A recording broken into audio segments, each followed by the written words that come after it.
അപ്പൊ സുഹൃത്തുക്കളെ, സാരിയൊക്കെ കൊടുത്ത് നല്ല കേരള സ്റ്റൈലിൽ ഓണസദ്യ കഴിക്കുന്ന ഈ സുന്ദരിക്കുട്ടിയെ കണ്ടോ? ഓണസദ്യയിലെ വിഭവങ്ങളുടെ എണ്ണം കണ്ട് ഞെട്ടിയിരിക്കുന്ന കുറച്ചുപേർ ഇവിടെയുണ്ട്. അപ്പൊ ഗായ്സ്, ഞാനിപ്പോൾ നിൽക്കുന്നത് ലിവർപൂൾ മലയാളി ഹിന്ദു സമാജം അവതരിപ്പിക്കുന്ന അടിപൊളി ഓണാഘോഷ പരിപാടിയിലാണ്.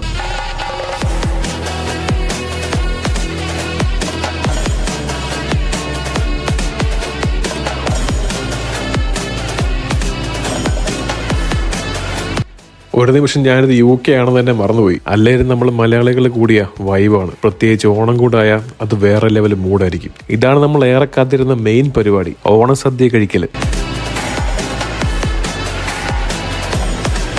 സദ്യ കഴിഞ്ഞ് അവസാനം പായസം കൂടെ കുടിച്ചു കഴിഞ്ഞ് കിളി പോയൊരവസ്ഥയുണ്ട്. ഇനിയൊരു മൂലയ്ക്ക് സൈഡായിട്ടിരുന്ന് പരിപാടികൾ കാണാം.